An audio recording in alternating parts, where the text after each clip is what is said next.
Hi, how you doing? Yeah, not bad. Not bad. How are you? Yeah, good, thanks. What's Thanks for getting up early on a Saturday I morning. know, I look horrendous. That's all right. It's only 35 degrees here today, so Jeez. just a normal day. Uh, what's it like out there? Have you adapted to the heat now, I take it? Yeah, pretty much. I mean, it's been almost 3 years now, so Oh, right. getting it's still just always hot though. Yeah, It's the start of rainy season now, right. so it's just like horribly humid all day, Mm. and it's 35 degrees, but it feels like you're kind of swimming through the air. It's Jeez. lovely, lovely. Just what you want as a Scotsman. I know exactly. Obviously, yourself going over there and how that came about, and was it photography solely, or was it something else that you went out for? It was absolutely not photography related. Right. So my girlfriend and I were living in the Borders, just by Melrose, wee town called Darnick. Yeah. So small, no pub, Yeah. no nothing. And she was working for the NHS. I was working in a wee cafe in St Boswell's. So we just got bored. We'd we'd done some traveling a few years before that, Okay. and we were looking at Singapore, Mhm. trying to move there. With my girlfriend's job, there was an opening there, and she saw it online, and we thought, right, let's go and do that. Um, there's not much of a need for like English teaching jobs there, Yeah. and that's what I've been doing to keep myself going. So we thought, no Singapore, let's look at Vietnam, and it was the easier option of the two. Right. You can live here pretty comfortably. You earn a pretty good wage when doing a job like English teaching, or like Mhm. my girlfriend works with kids that have like additional needs, Okay. autism, things like that. So we thought, let's go for it. It's a bit of a gamble. Yeah. We'd been here for a month in 2015, so we had a little bit of an idea of what the country's like, um, but we were just ready for like a drastic change. Yeah. So dropping everything, like selling the car, like getting rid of the flat, um, and yeah, not quite rolling the dice, but there was definitely an unknown quality to it. But it Yeah. quickly worked out. Got out here, loads of expats, loads of people teaching English. So there's a good community here already. Yeah, it's good. Yeah. No, I always think that it kind of is a big risk in a way, like moving abroad. Like it's not for Mm-hmm. everyone. People would probably be put off by it, but it's quite. It is a brave move because, like I say, not everyone does it. Mm. But nah, hats off to you. I don't know if I could do it. Put it that way. I could. I could maybe do a holiday, but I think it is just it's a mixture of everything, just changing your whole life pretty much. Yeah. But I suppose at least you've got your jobs out there that Mm. are obviously, like you say, well paid, but at the same time, it's like those jobs are needed in like foreign countries, and you're obviously helping out as well, which is good. So now it's, I think I would struggle personally with the heat. What's that like? Obviously, you Yeah. mentioned it before, but what's that like just on day to day?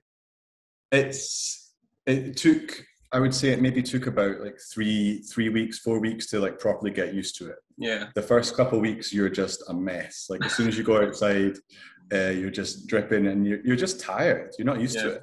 It's really, really energy sapping. So even something like just walking around the city, like you kind of feel it after like 20 minutes. You just have to make sure that you're like give yourself the time. But now, I mean, it's okay. We can walk about, explore. I mean, if you're walking about with your camera as well, you're not really thinking like, I feel like I'm dying at the yeah. minute. You kind of notice afterwards, but not at the time. So no, I quickly get used to it. I think the biggest thing to get used to is just getting around, Right, because pavements are not really a thing. right. Like there's no true like you go down the right hand side of the road and the other guy, no, it's just Just like free you for go all. wherever you need. And there's like the whole like crossing the road here, that like Yeah, that takes like a few months of building up the courage and like figuring out how to do it. You just have yeah, to just walk straight, don't stop, Yeah. and let the bikes kind of just like scoot around. So Make sure they notice you. yeah, there's all these little things that like they take a while to get used to, but Yeah. it's weirdly normal now. Aye. It's odd how like if we go out and walk around, like there's things that would have been totally eye-opening to me 3 years ago, and oh Yeah. geez, look at that! Like that woman's got bits of beef and pork that's sitting out unrefrigerated all day, and they're eating it. But no, you don't even bat an eyelid at it now, which I don't know if it's good or bad actually. No, I would say it's a good thing, because then I suppose it gives you that little bit of like home as well. Like it's like you sort of belong there type thing, which is a good thing. I think if you'd been there for the 3 years and things weren't becoming normal, I think that would be more of a worry, I think. But yeah, it does sound amazing, to be honest. Like just even from your photographs, and you're definitely capturing a lot of like the people and things, and it gives I think it gives a good insight anyways. And so what are the people like, and do you have like an issue with language, or what's that like now? People are mixed, I would say. It kind of depends on where you are. And I've found that if you're like out in the morning in a market or something like that, you can just kind of like intermingle with the people. And as long as you're kind of respectful, and I guess approaching it without trying to like take the piss and like trying to like shove a camera right in their face or anything like that, they're okay. Obviously, if I go out, like quite often I'll go out with my mate Ivan, who's from South Africa. So it's like two white guys, fairly recognizable. Like, so you do draw attention. But with that though, it's quite good because it's a bit of an icebreaker. Because if people are looking at you, and if you do kind of go, oh, hello, like, or like ask them how they are, it immediately takes that barrier away, and you can then kind of maybe take some portraits or things like that. But it is daunting. Like, I don't speak the language. I should definitely speak more of it than I do, but it's very difficult to just pick up. So it's not a case of kind of going up and politely asking someone like, please may I take your portrait. It's a lot of kind of like charades and stuff like, it's okay.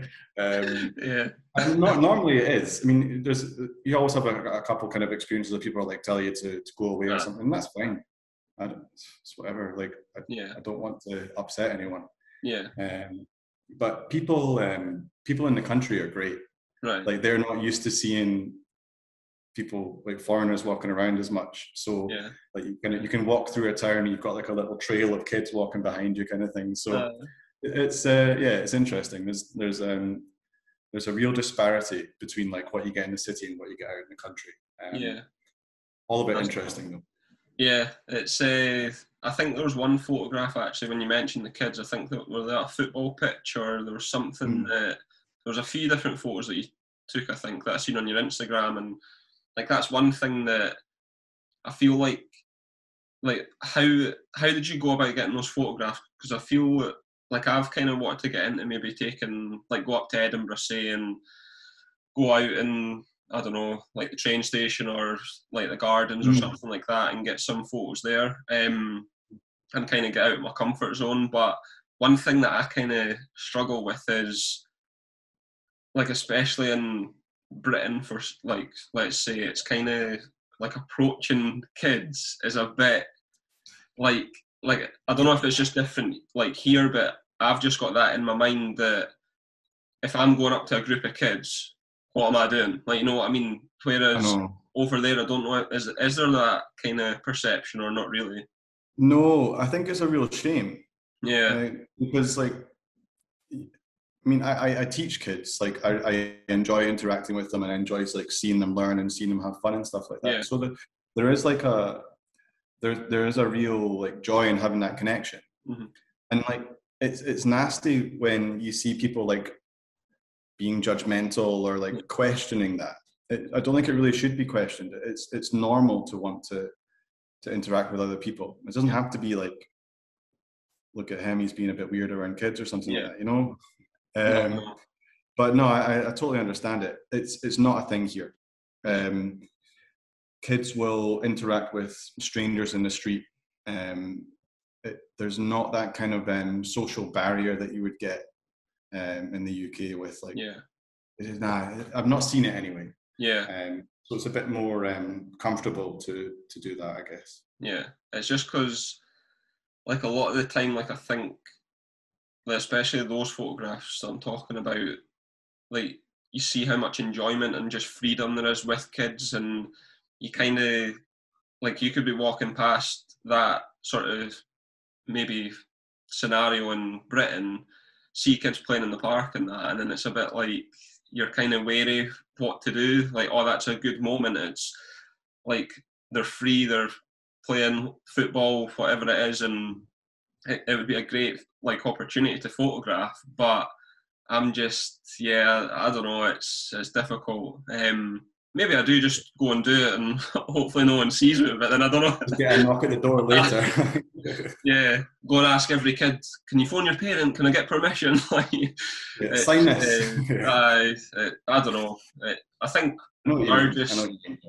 it's kind of the mentality over here, which does have a negative impact on like photographic opportunities, which is a shame. But yeah, I think and back home, even just like taking photos of strangers in the street is much more difficult. Mm-hmm. There's a guarded nature that people have, and if they see like a camera getting pointed at them, I mean, I would probably be the same as well. Oh, yeah. If I was just like coming out of, I don't know, Tesco, and someone's like taking a photo, what are they doing? But I think if you were able to kind of show like, oh no, look, like it's because you walked through this section of light, or like it's composed like this, but good luck.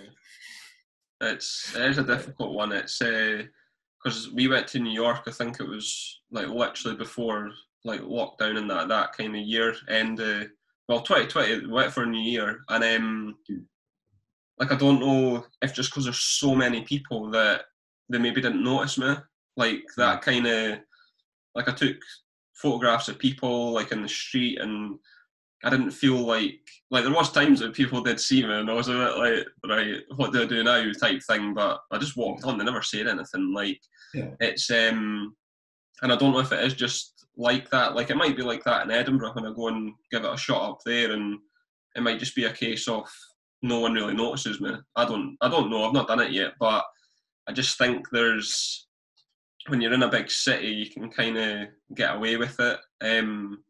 But you mentioned the country. So what's that like? Because obviously you're mentioning like little kids running after you and that, but is it quite, is there hardly anyone there, or what's it like? It depends where you are. So as soon as you get out of the big cities, there's always these small towns, normally centered around some sort of market. So you do get these small hamlets, like houses on stilts by the river, or you'll just get like kind of small market towns. But yeah, as soon as you're away from anywhere that's like touristy, you do draw a lot of attention, and you'll have people like driving past you, like yelling hello at you, and like everyone's interested. They're friendly, and I think as long as you smile back, as long as you kind of interact with them as well, then it's only ever going to be a good experience. A lot of people here, they want to practice their English with you. They want to show like what they know. So you'll have wee kids kind of getting ushered towards you, like their mum's pushing them, and they're kind of like, hello, what's your name? You're like, right, okay, well done. Like, you're practicing, it's great. So those are really valuable experiences, I think. Not necessarily just for like taking photos as well, but just for like being there. It's good fun. And you have to work for it a little bit, because you have to leave the comfort of like your tourist resort or tourist town and actually go and explore, get on a bike, go out 4:30 in the morning and go and find these places. And that's when like you'll really capture what it's like to be here. Definitely, like that's the best time to go out here is early morning, when the sun's just coming up, when the day is just starting. You get some cracking sunrises, sunsets.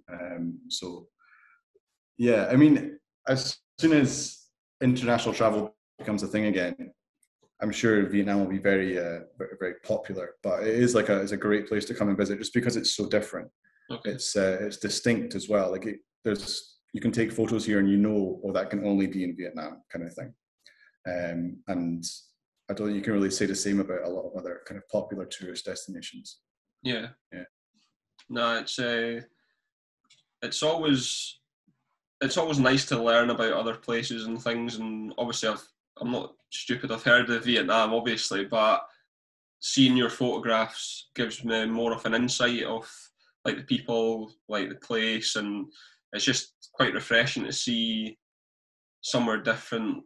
Like it's not like I wouldn't say I see it a lot on Instagram, whether that's just because I don't follow many people from there, but I think definitely it's a place that like a lot of people should probably go to. Because it's like you say, maybe Singapore and things like that you were looking at previously, that is quite like I feel like a lot of people would go there before they would go to Vietnam, type thing. So now it's I don't know. Every time I speak to somebody, I just keep adding places onto the list, and it's like I'm just going to be bankrupt by the end of this. There's no chance I'd be able to see everywhere.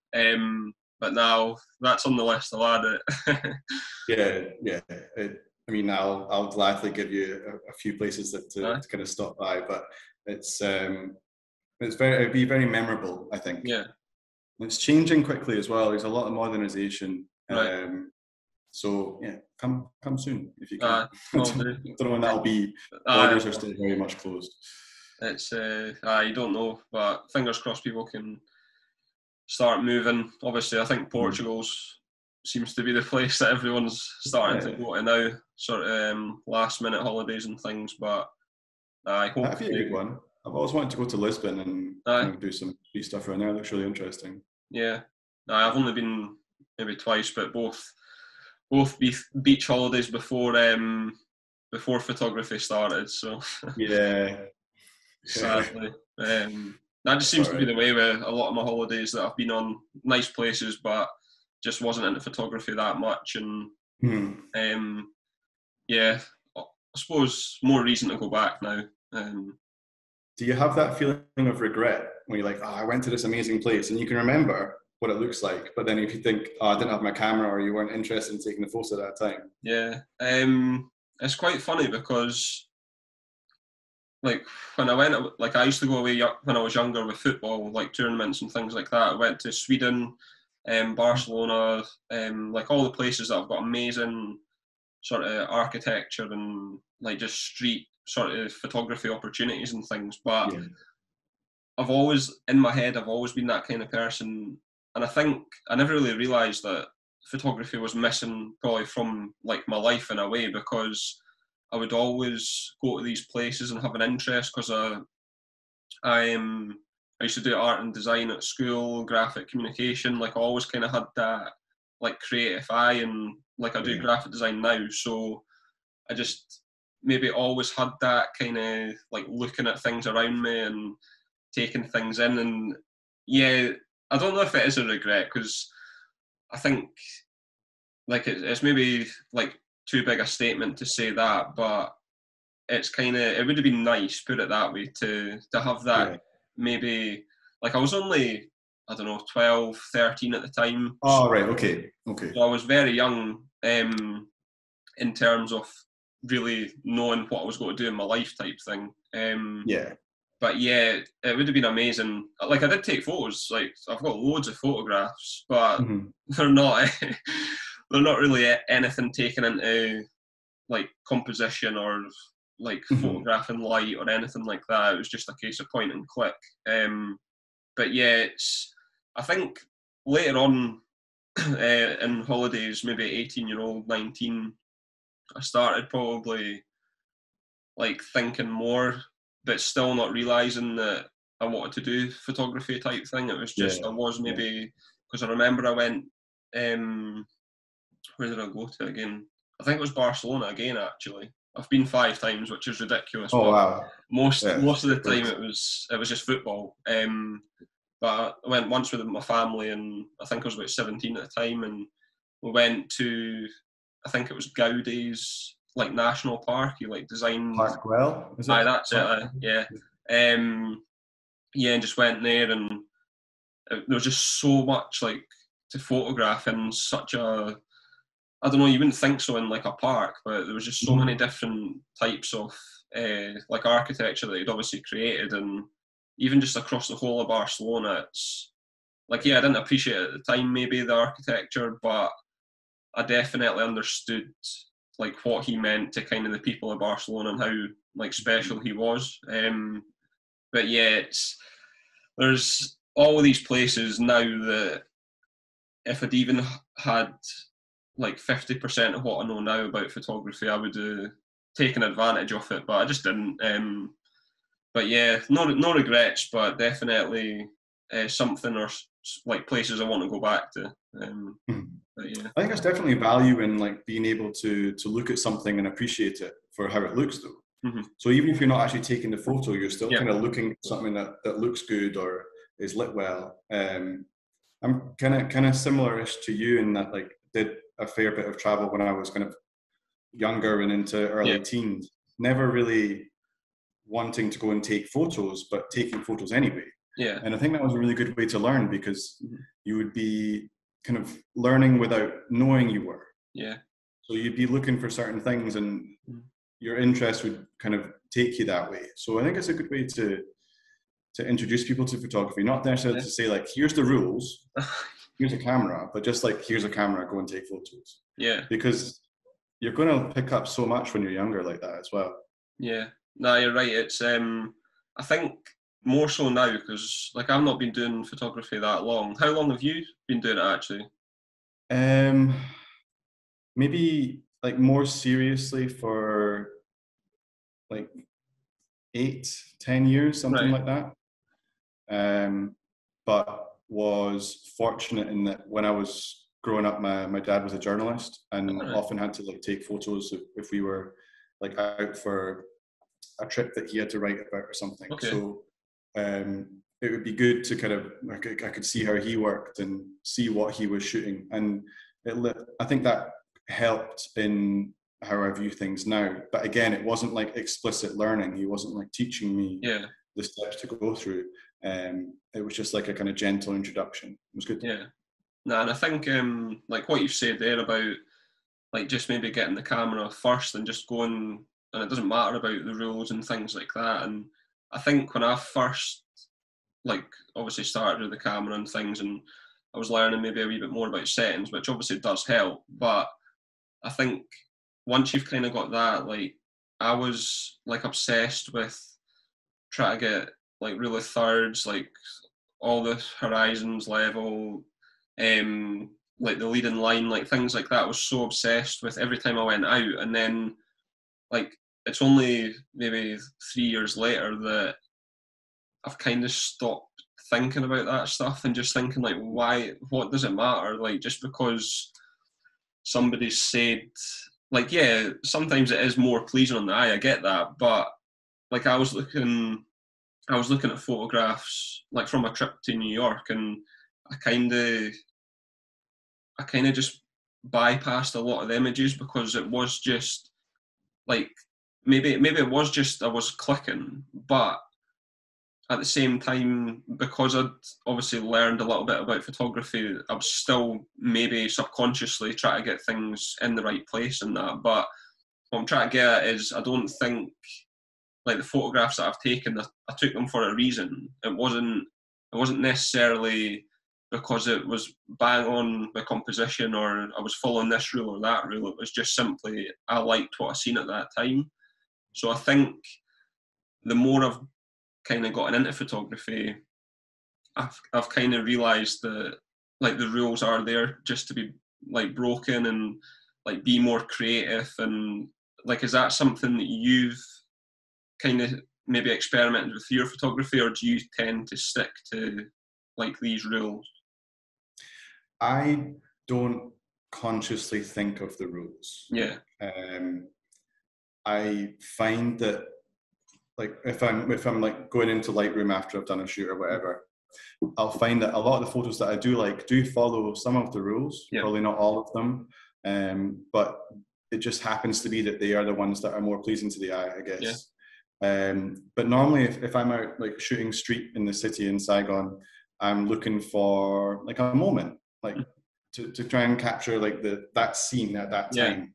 So a lot of times you're not thinking about leading lines, you're not thinking about rule of thirds. It's just like, how can I capture this moment? Because you want that. It's like it's an evocative kind of feeling thing as opposed to an aesthetic thing. Yeah. It's difficult to kind of, I don't know, it's difficult to explain. Yeah. When you kind of get into this weird mindset, if you're like walking around, Mm-hmm. or if I'm just walking around on my own, I've got like an earphone and listening to whatever, Yeah. and you're not really necessarily like thinking about it. Mm-hmm. It's like a cool, what do they call it? Like flow state or something weird like that. Right. Never heard, of that, but we'll go with that. I'm pretty sure it's flow state, right? So yeah. apparently this is when you like get into some sort of groove where you're just kind of doing your thing. Yeah. You're not necessarily like thinking about it. And I find that when I'm doing that and I'm relaxed, I'm taking the best photos. I'm not trying too hard. I'm not kind of trying to push compositions and make things look as good as they can be. Yeah. So it's just kind of relaxing into it and having fun, really. Yeah.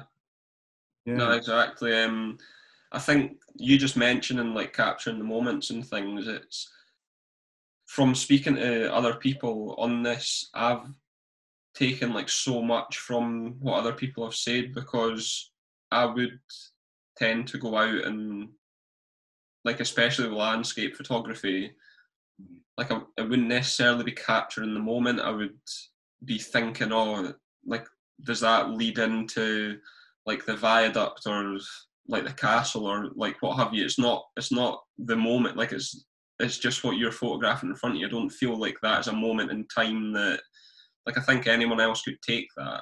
So it's kind of, I think that's why I want to get into like going up to the likes of Edinburgh, and even just looking back at the photographs that I've taken from other sort of street scenarios and things. Is there any styles that you want to explore more, or are you quite happy doing what you're doing just now? I said to one of my mates the other day that I would give a lot of money to just have like a weekend back in Scotland with a dog and just up the hills and just to document that. Either it's like taking photos of the walk up, it's camping out at the top, getting my tripod out and just waiting for the light or something like that. So it's definitely what you don't have that you want to go and do the most. So like when moving out here, I was like, oh, I'll be out every day. Absolutely not even close. So there is that kind of grass is always greener thing. So I think there's merit in being able to maintain interest and to keep going and to keep trying. But I guess everyone gets burnt out, really. Oh yeah. If you're doing the same thing over and over, then you're kind of going to lose interest in it. But, I think what's fantastic about Scotland is that we do have kind of hubs like Edinburgh, Glasgow, where it is like busy metropolis cities, rush hour, blah, blah, blah, architecture. But then go 3 hours up north and you're in Deeside, you're in Glencoe. Like, you can't, I don't know many places really offer that. No. And that's not something I've done. I've not done enough of taking my camera up the hills up north and doing that. I've done hill walking and stuff like that. Yeah. Like before, when I was saying, do you regret it? I regret not having a proper camera to take with me and to go and actually do it justice. Yeah. I remember, but no one else knows, you know. Yeah. And it's true.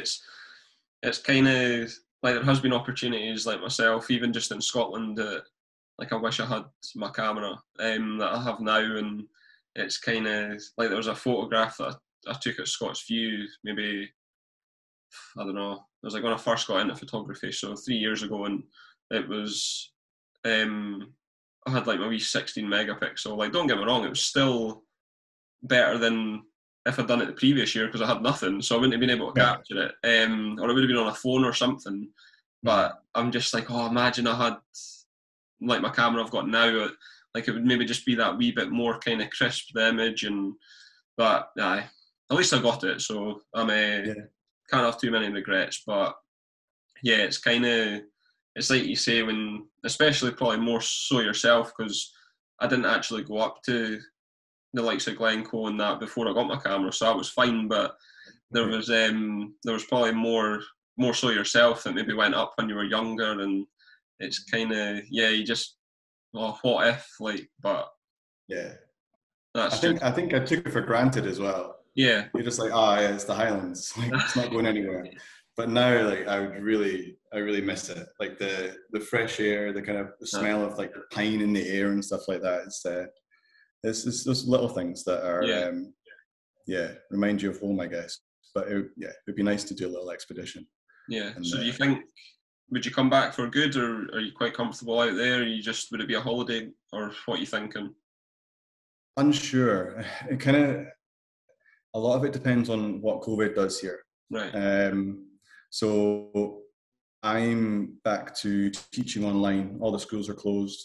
And if that continues for like a long time, then it would probably be the case of just calling it quits and saying, man, I need to move back, just because the income isn't as good as it can be, basically.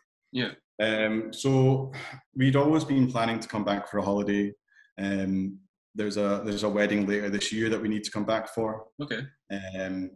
But it will be almost 3 years in a month. It'll be 3 years since I've been back. So it's a long time. I mean, I've not seen my mum in 3 years. Yeah. I've not seen a dog in 3 years. You know, important things like that. So, unsure. Yeah. If we came back, it would need to be for the right reasons. Yeah. Like we'd be coming back to having to find jobs, find an apartment, find a flat, find a flat. Like all of these like tedious things that feels a bit like starting again. So it would be tricky. But I would like to come back at some point. Yeah. Preferably sooner rather than later. Try and do weddings, something like that. Yeah. Keep myself going. I know. So is that something that you've done before, like wedding photography, or not really? I've done one. Right. It's pretty good. It was my best mate's wedding. Right. And he said, "Look, I want you to do it. No pressure.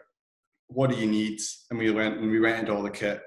I was like, "Oh, I need a Sony A7 R2. I need this lens.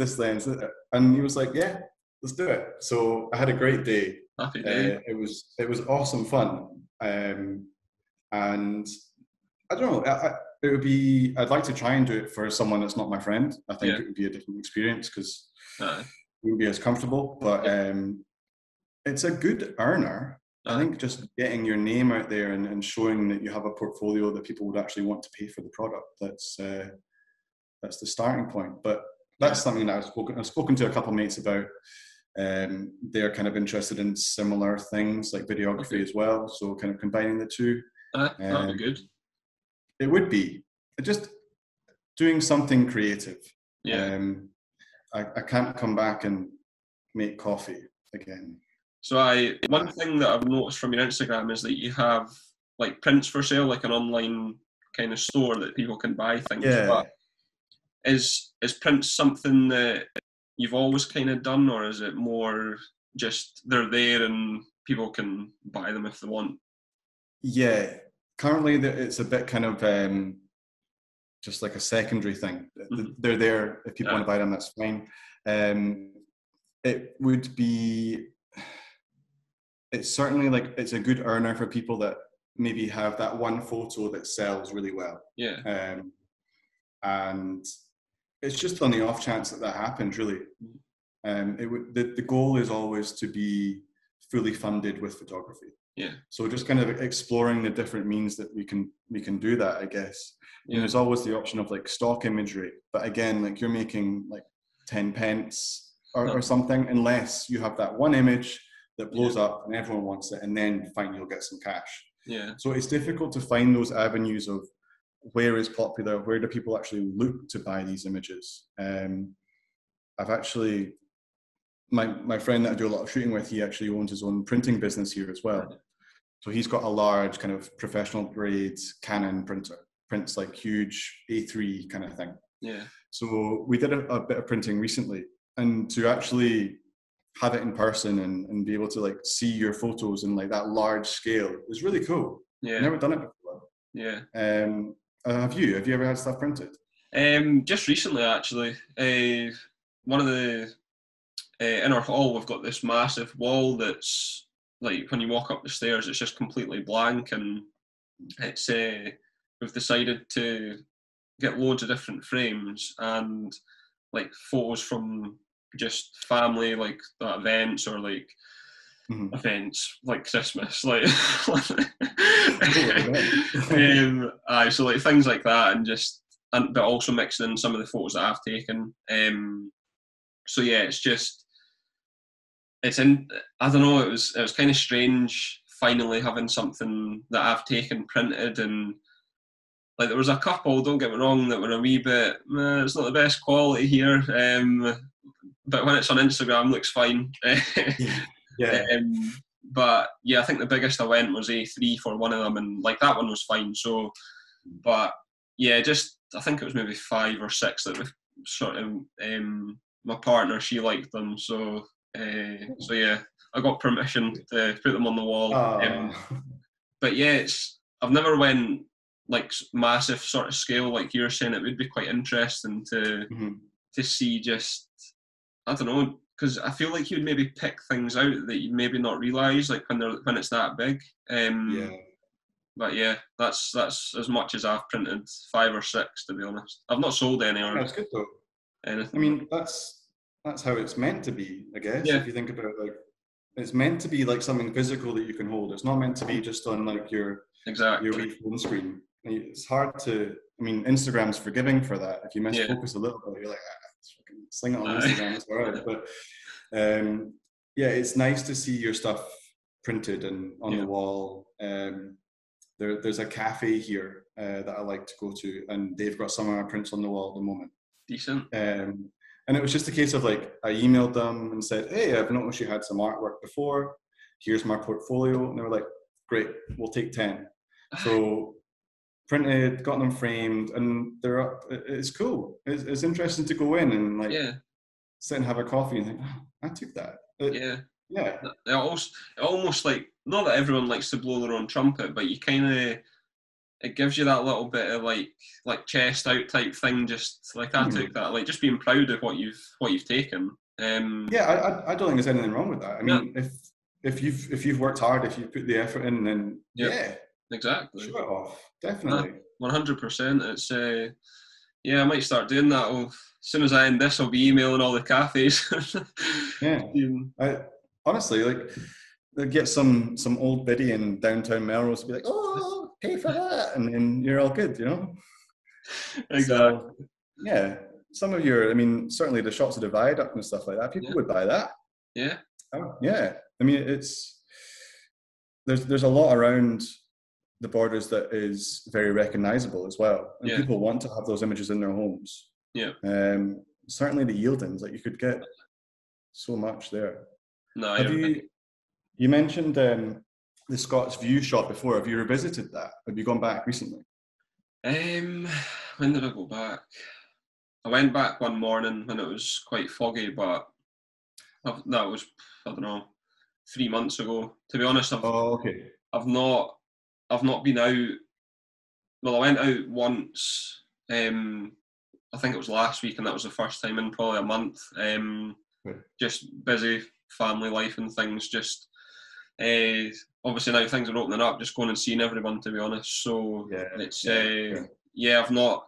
Scots View's one of those places that it's kind of special to a lot of people, and especially myself. And I try to go as much as I can, but it's definitely, I think it's harder to photograph than a lot of people like think, because especially at sunset, you're pretty much, if you don't go maybe an hour before sunset, like the sun's behind the Yieldings and it casts like shadows, and sometimes it works and sometimes it doesn't. But yeah, it's I'll definitely need to get back. It's just sadly been too busy.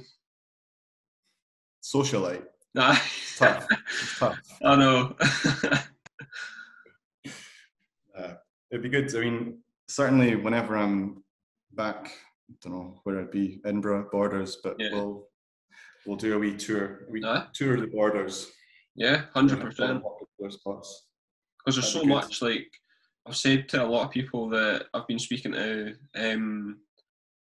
that you could fit maybe 5-6 places in like a day easily, like, and they're all like iconic places. It's not just like, I don't know, like you've got your Leaderfoot, you've got maybe Smailham Tower, Scots View. Oh yeah.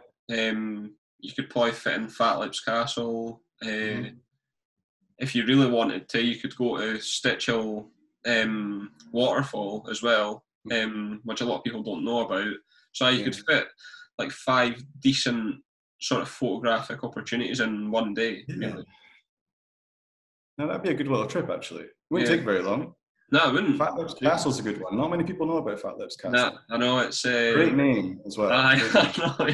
Unusual, but yeah, it's a nice spot, and I think it's frustrating. It's not frustrating because I still like to photograph with my camera, but I think all of these places that I've mentioned, I think if you've got a drone, you're onto a winner with majority of them. You can get amazing photographs, and Andrew McDonald, who I've had on, he's obviously got a drone, and I think every place I've mentioned has got amazing photographs, and that's with a drone. And it is a bit sort of annoying, but that's just the way it goes. You can't have everything.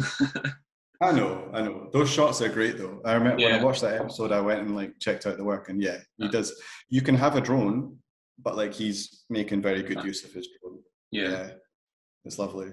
I mean, I think that would kind of complete anyone's setup really. Yeah. To have like your physical camera and that'd be good.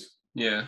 Nah, it's have you ever, this is something that I've literally just done. Have you ever entered any competitions with your photographs? Not really. I've entered. There's a website called 500 Pixels. Right. You know that website? No, I've not heard of it. No. 500px.com.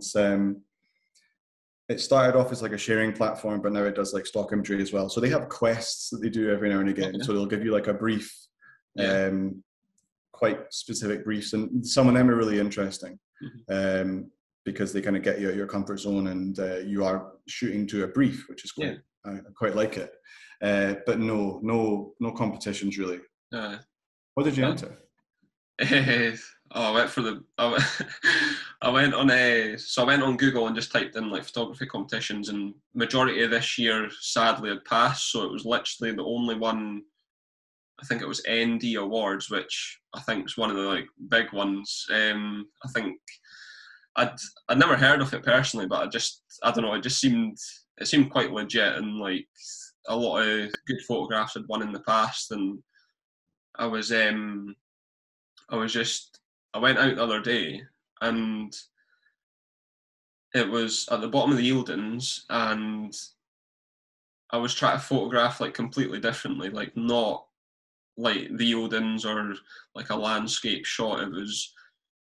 It sounds sad, but I was looking at the trees and like trying to photograph like different, just be completely different. And there was like, it was the bark on the tree, and it was shaped like an eye type thing, and it was even weird. Like it was so strange. It like had like as if it was the eyebrow, and like it was weird. Like it freaked me out, but it was so like, I don't know. It was just one of those photographs that I thought, like entering into a competition, I feel a lot of people would. I could be completely wrong. Obviously, it's not to say I'll win, but it was one of those that I think a lot of people could see different things from it, and kind of relate to people differently. So I just thought, why not? Like it's different. It's not something that I'd normally take. So I just thought, go for it. The only downside was I didn't realise that. Well, it's not really a downside, but it just goes to show how much of a tramp I am. I didn't realise you had to pay to enter. So it was like, I think it was. What was it? It was like 22 quid or something, and I was like 22 quid. Aye, so it was like it was $30, and like don't get me wrong, I would probably never have went for that competition, but it was just because every other one, like the deadline had passed, and I was just like, right, just do it. What's the worst that can happen? I don't win anything. Like, so what? Yeah. So yeah, it was a bit of a sting, 22 quid, but we'll see what happens. If I win, then I think I'm sure it was about £1,000 or something that you'd win. So Okay. it'd be a good return for my money. That would be a good return. Yeah, yeah. I think that's Uh, good though. It meant that you went out and you took something different. yeah, It pushed you to do something different. Yeah, yeah, it's probably worth 22 quid alone. exactly. So we'll see. If I win, I might put it up on Instagram. But Okay. nah, I'll probably put it up eventually. But what would be your best sort of photography moment to date? Is there something that sticks out to you? Yeah, it's a fairly recent one as well. My girlfriend and I were up in the very northern part of Vietnam over Christmas. Okay. It's the highest mountain in Vietnam, and there's a cable car up it. Yeah. Obviously. So we went up at the very end of the day. It was dead quiet. All the tourists had dissipated, and freezing cold, freezing wind. We've not been cold in years. Yeah. So it was like -14 wind chill, which, nah. No. Bad. And it was like, it was quite a rush to get there to make sure we still had the light and everything like that. And we got to the top, up all these steps, and by the time we got there, it was just getting perfect. So there's a few images from that maybe hour that we were up there that are really special because of the conditions, because of how we timed it. And again, it's the work you put in. It's making sure that you're there at the right time. Yeah. You're set up at the right time. So there's these shots of like a Buddha statue very high up in the mountains, seeing off into the distance. We're above the cloud. Just nice things like that. Yeah, it's. I think I'll be looking back at those ones for like hopefully years to come and thinking like, I remember when we were there. Yeah, lovely moment. Yeah, no, it's nice to see it in person, but also like you say, it's nice to look back in the future, like when you obviously a few years time or what have you, and you've got that photograph to look back on, and I don't know, you can kind of just remember everything, like you say, like the conditions. You're there with your girlfriend, and it's just a special moment, and that sounds it sounds nice, and especially maybe having the place. Did you say you had it to yourself? Or pretty like much, yeah. Near enough. Yeah. Normally it's like people are sardines and that, but no, we had, it was fantastic. Yeah, no, it sounds class. So I suppose, well, hopefully that doesn't mean that it'll ruin this last question, but if you could take one last photograph ever, what would it be? Bloody hell. You need to like prepare people for these questions. Well, to be honest, it's quite good because I feel that all my other questions are kind of just general chat, and then it's just like, boom, now you need to think. Yeah, you just catch them off guard, you set them up, and then the last photo ever. It would probably be something in the mountains of Scotland. Right. I think there are a few very special places to me up north, whether it's in the Cairngorms or in Glencoe. So I think something like that, because again, photos from there, they give you that feeling of being out in the open, out in the wilds. If it's cold, if it's snow, if it's frosty, you can kind of hopefully feel that through the photo. If there's hundreds of midges, you get that as well. So it's that kind of thing. I think I'd be happy with something like that being my last photo. Yeah. Why is it my last photo? Just cameras might just stop. All right, okay. I wasn't sure if I was like. Nah, it's not the end of you. Nah, don't worry. Nah, it's just one of those things that I think it gets people thinking, and just it's kind of, what if like you just decided, I hate photography and I just want to stop at this moment, like at your peak like moment in photography. How can it get any better once you've got that photograph? So it's interesting hearing everyone's answers, and everyone is different, which I think that's nice as well. Yeah, it's a good question. I know I was saying you need to prepare people for this, but it is good that it's on the spot, because people probably don't think about that. They're just thinking about how they can, what's their next shot, not what their last shot is. Yeah. exactly. Yeah, I like it. Well, Yeah, I'd be happy with that. aye, that's What's yours?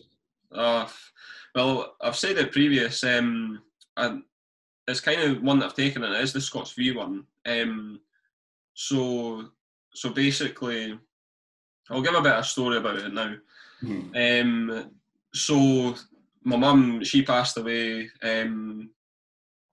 6 years ago now, and her favourite place was Scots View, Mm. and it was one of the things that she used to do with my nieces was she used to blow bubbles, and that was just one of their things. Like she would blow them, and the kids would run about, and she just always do it. And so I went up. I don't know if it was an anniversary or a birthday. I can't remember.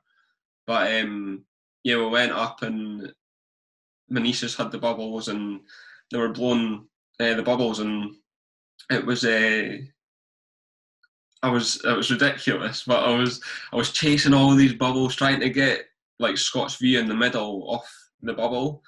And so, anyways, I was clicking away, sports mode, everything. It was ridiculous. Like I was up and down, whatever, and I was taking that many photos, obviously, that like my camera died, and it was probably for the better because it meant I'd stop. Like it was getting, I was telling my niece, I was like, keep like blowing the bubbles, keep like.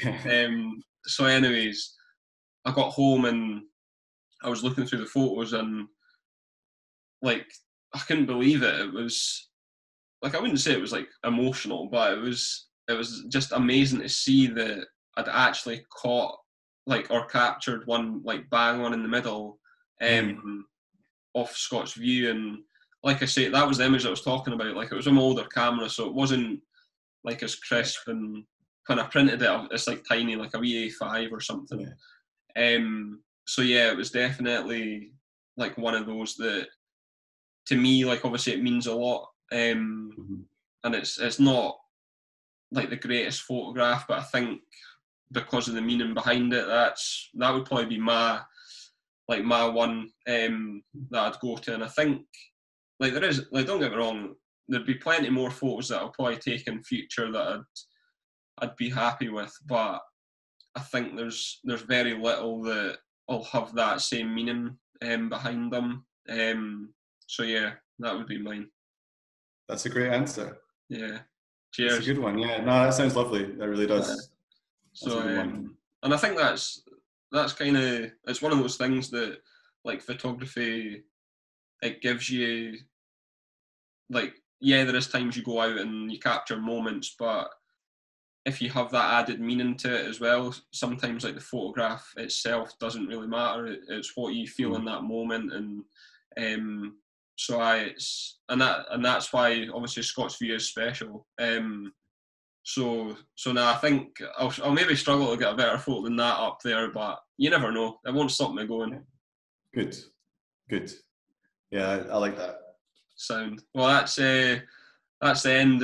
Sorry, it went a bit deep at the end, but No, no, that's, I asked you the question. I shouldn't have asked you. oh no. It's I love talking about it, and Mm. obviously I love talking about my mum as well.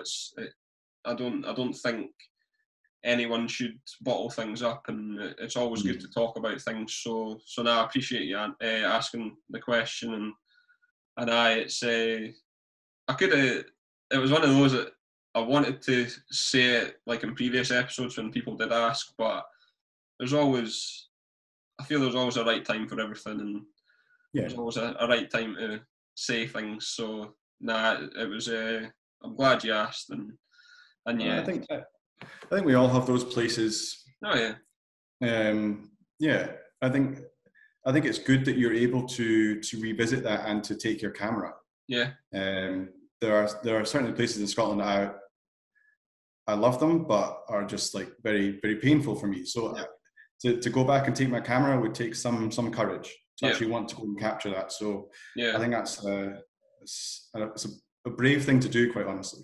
Yeah. Like I know what you mean. It's just different. People are different, and people have different ways of like dealing with things. And some people just like, don't get me wrong, there's times I don't take my camera and I just stand, and she would be more than happy for me to go and photograph there still. And yeah, it's one of those that majority of the time I'll just go and stand and take in the surroundings. But it's nice that so I suppose it is kind of nice, like you say, that I can go and not feel too much pain to still go and photograph. Yeah. No, I agree. That's a good thing. Spot on. Well, I appreciate you coming on. See you later. Thanks, James. Have a good one. Bye.